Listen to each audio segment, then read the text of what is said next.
Mo kí wa pé a kú ìsinmi lónìí.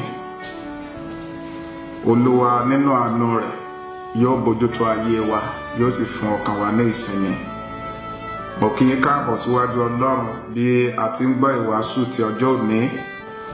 Èmi ni àlùfáà àti ọ̀mọ̀wé Bámidélé Ọlásùpọ̀ Oyègòkè, olùṣọ́ àgùntàn ìjọ Mushin Baptist Church Lagos. Mo gbàdúrà fún ọ wípé Olúwa yóò ṣe ohun titun nínú ayé rẹ. Mo ń sọ àsọtẹ́lẹ̀ yìí sínú ayé rẹ lónìí pé Olúwa yóò mú ìròyìn ayọ̀ wọnú ilé rẹ, wọnú iṣẹ́ rẹ àti ìdáwọ́lé rẹ gbogbo. Láti òní lọ, Olúwa yóò máa tọ́ ìṣiṣẹ́ rẹ. Ààyè ò ní dí mọ́, ọ̀nà ò ní há mọ́. Gbogbo ìgbésẹ̀ tí ó máa gbé ò ní gbé sẹ̀bọ̀ sínú ikú. Ọlọ́run yóò mú ìlérí àti májẹ̀mú rẹ̀ ṣẹ nínú ayé rẹ̀. Olúwa yóò fún ọ ní okun àti agbára láti lọ sí ìpele tó kàn nínú ìrìn àjò ayé rẹ̀. Láti òní lọ, ìwọ yóò gbádùn ẹ̀kúnrẹ́rẹ́ Ọlọ́run ní gbogbo ọ̀nà rẹ̀, ní orúkọ ti Bàbá, ní ti Ọmọ àti ní ti Ẹ̀mí Mímọ́. Àmín. Lónìí, à ń ṣe àjọyọ̀ àwọn ìyá.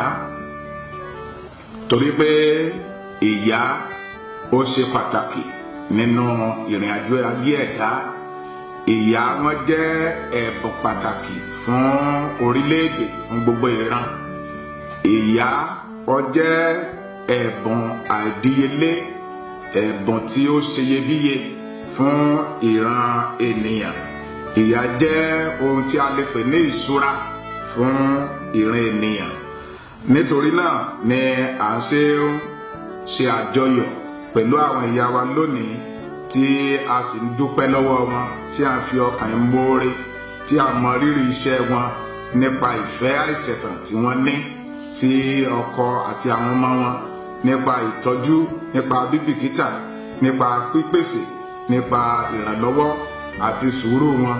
Àdúrà wa fún wọn lónìí ni wípé ẹ̀mí gígùn àti àlàáfíà ni wọ́n fi lo ọjọ́ ayé wọn, wípé wọ́n ó sì jẹ iṣẹ́ ọwọ́ wọn ní orúkọ Jésù Kristi Olúwa wa. Àmín. Bíbélì tí a ó kà lónìí ó wà nínú ìwé Òwe orí 29 ẹsẹ̀ 17 àti ìwé Hébérù orí 11 ẹsẹ̀ 23. Òwe orí 29 ẹsẹ̀ 23 àti Hébérù orí 11 ẹsẹ̀ 23. Ó fi ojú sílẹ̀ wo ìwà àwọn ará ilé rẹ̀, kò sì jẹ oúnjẹ ìmẹ́lẹ́. Hébérù orí 11 ẹsẹ̀ 23. Nípa ìgbàgbọ́ ni àwọn òbí Mósè pa á mọ́ fún oṣù 3 nígbà tí a bí, nítorí tí wọ́n rí ní arẹwà ọmọ, wọn kò sì bẹ̀rù àṣẹ ọba. Èyí ni ọ̀rọ̀ Olúwa. Kí Olúwa kó bùkún ọ̀rọ̀ rẹ̀ fún ìgbàlà ọkàn wa. Àmín. Jẹ́ kí a tẹríba láti gbàdúrà. Bàbá wa àti Ọlọ́run wa, a gbé orúkọ rẹ ga lónìí fún orí ọ̀fẹ́ àti àánú tí ẹ fi fún wa láti wà láàyè lónìí. Jésù ọmọ Ọlọ́run, gba ọpẹ́ wa. A dúpẹ́ nítorí pé ẹ ò jẹ́ kí ọ̀run kó tì mọ́ wa. Bàbá mímọ́, gba ìyìn wa. A tún ti dé lónìí o láti gbọ́ ọ̀rọ̀ rẹ, torí pé ọ̀rọ̀ rẹ yè ni, àìkú ni títí ayé. Bíbélì wípé o rán ọ̀rọ̀ rẹ, ó sì mú wa lára dá, ó sì gbà wá kúrò ní ìparun wa. Lónìí Olúwa rán ọ̀rọ̀ rẹ sí wa, ọ̀rọ̀ ìyè, ọ̀rọ̀ àlàáfíà, ọ̀rọ̀ ìṣẹ́gun. Olúwa rán sí wa. Gbogbo etí tó ń gbọ́ ọ̀rọ̀ náà lónìí lórúkọ Jésù, ẹ ò ní gbọ́ sí ìdálẹ́bi. Gbogbo etí tó ń gbọ́ ọ̀rọ̀ yìí lórúkọ Jésù, ẹ ó yè, bẹ́ẹ̀ ni yóò rí, ní orúkọ Jésù Kristi Olúwa wa. Àmín. Orí ọ̀rọ̀ tí à ń kíyèsí lónìí ó ní ìyá tí ó ní ojú ẹyẹ idì. Ìyá tí ó ní ojú ẹyẹ idì. Lákọ̀ọ́kọ́ náà, a ó kọ́kọ́ wo ohun tí ẹyẹ idì jẹ́. Irú ẹ̀dá tí ẹyẹ idì jẹ́. ẹyẹ idì ó jẹ́ ọ̀kan nínú gbogbo àwọn ẹyẹ ojú ọ̀run tó ń fò, èyí tí Ọlọ́run dá yàtọ̀, tí ó ní orí tí ó tóbi, ó ní orí ńlá, ó sì ní ẹnu èyí tí ó pọ́n dáradára. Bẹ́ẹ̀ ni ẹyẹ idì yìí ó ní ẹnu láti fi mú àwọn ohun kan tó bá fẹ́ jẹ láìsí ìdádúró kankan. Ẹyẹ idì jẹ́ ẹyẹ tó ní agbára. Ẹyẹ idì jẹ́ ẹyẹ tí ẹsẹ̀ rẹ̀ dúró ṣánṣán, ó sì jẹ́ ẹyẹ tí a kò lè fọwọ́ rọ́ sẹ́yìn láàrin àwọn ẹyẹ, nítorí pé ó máa ń sá eré ju àwọn ẹyẹ yòókù mìíràn lọ lójú ọ̀run. Ó sì ní ìyẹ́ èyí tí ó pọ̀, èyí tí ó tóbi. Nígbà tí a sọ nípa ẹyẹ idì, kí ni ìtumọ̀ rẹ̀ nípa ti ẹ̀mí? Nígbà tí a ń wo ẹyẹ idì nípa ti ẹ̀mí, ó jẹ́ àpẹẹrẹ èyí tí a lè pè ní àpẹẹrẹ oòrùn, torí pé ẹyẹ idì jẹ́ ẹni tó máa ń wo oòrùn láì ṣẹ́jú. Ó jẹ́ àpẹẹrẹ èyí tó máa ń fúnni ní ìmísí. Ó jẹ́ àpẹẹrẹ èyí tó máa ń yọni kúrò ní ìdè tàbí ìgbèkùn. A lè pe ẹyẹ idì ní ìṣẹ́gun, a lè pè ní ẹ̀mí gígùn, a lè pè ní ẹni tó ní agbára àti ipá láti sá eré èyí tí ó pọ̀ ní ọ̀nà tó tayọ.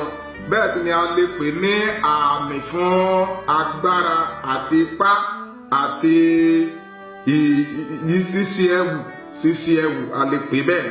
A lè pè ní bàbá tàbí ọba.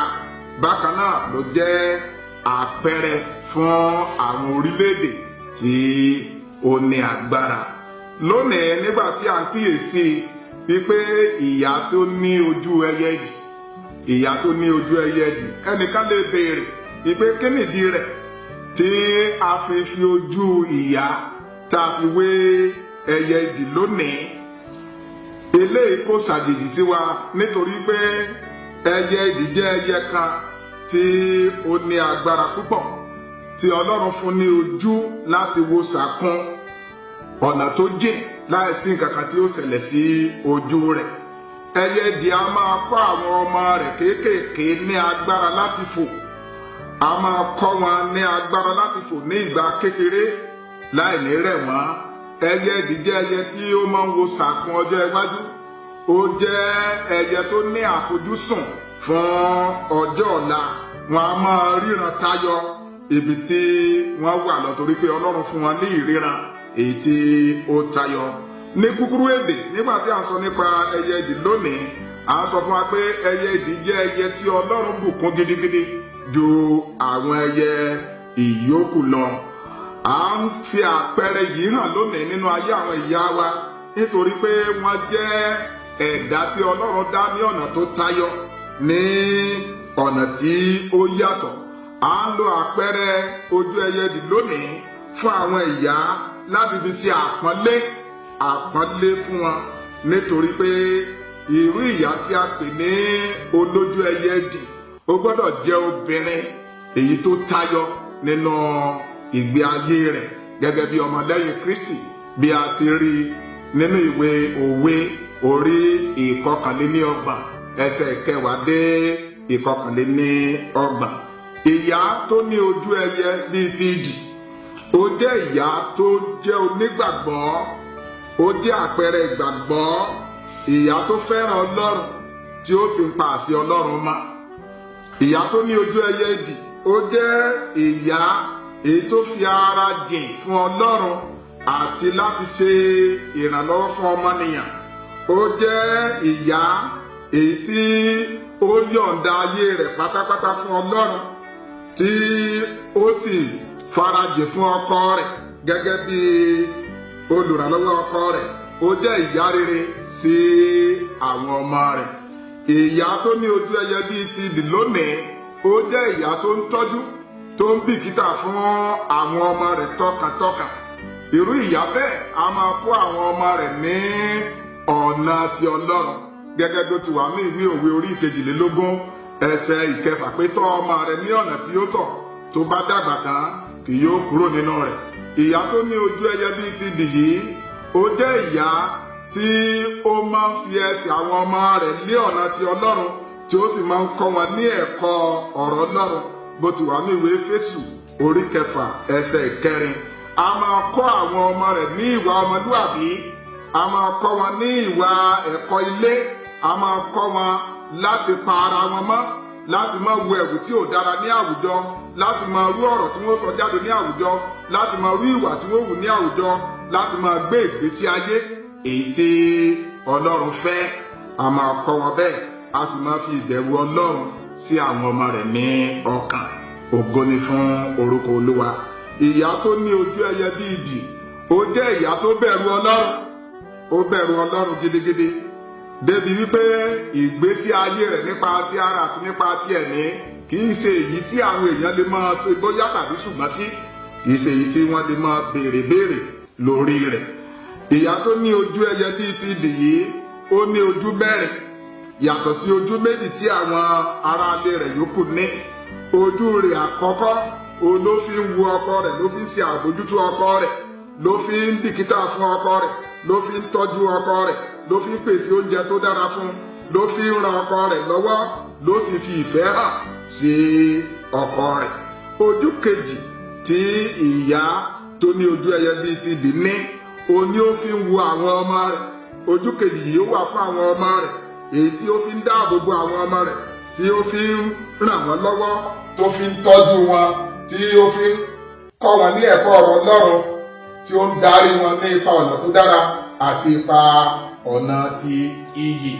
Ojú kẹta èyí tí à ń kíyèsí lónìí nínú ojú mẹ́rin èyí tí a sọ pé ìyá tó ní ojú ẹyẹ bí idì ní, ni ó fi ń bójú tó àyíká rẹ̀, ara rẹ̀, ilé rẹ̀ nípa ti ara àti nípa ti ẹ̀mí. Ojú kẹrin ni ó fi ń bójú tó ara rẹ̀ gan-an, tí ó fi ń wà ní ìbámu pẹ̀lú ìfẹ́ Ọlọ́run fún ìgbésí ayé rẹ̀.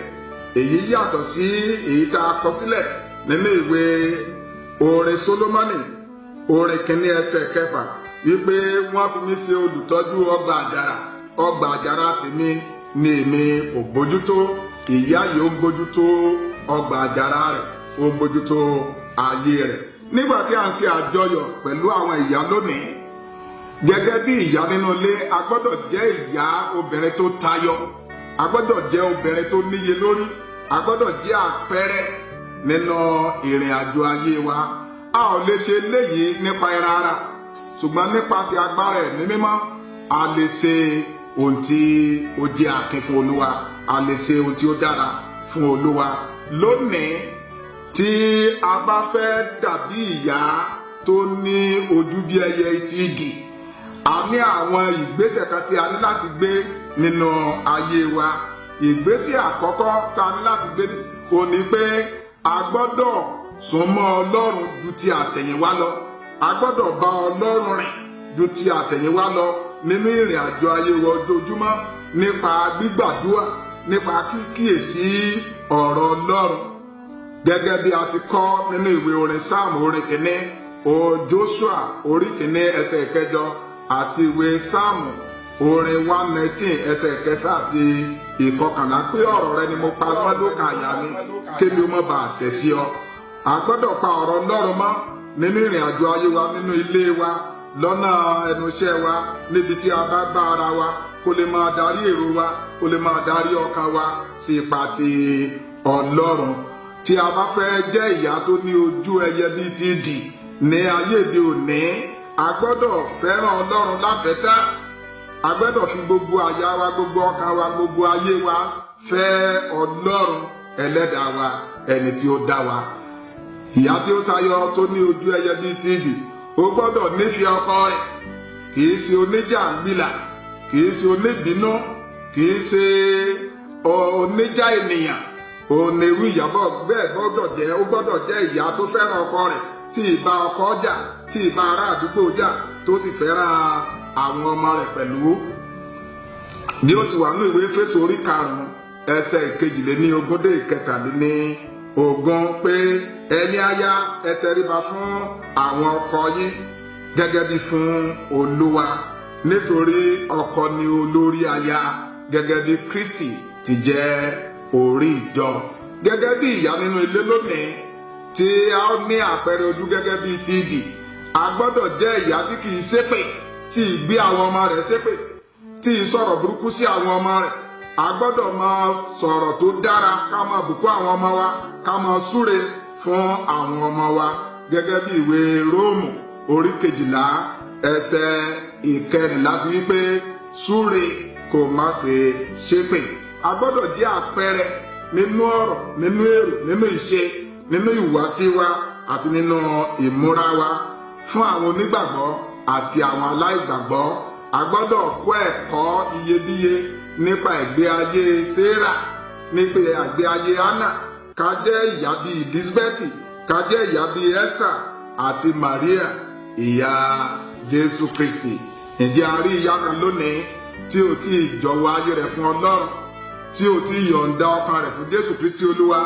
Àǹfààní ńlá lélẹ̀ jẹ́ fún ọ lónìí láti gba Jésù láàyè láti wá sínú ayé rẹ̀, láti máa darí ayé rẹ̀, láti máa tọ́ ọ sọ́nà.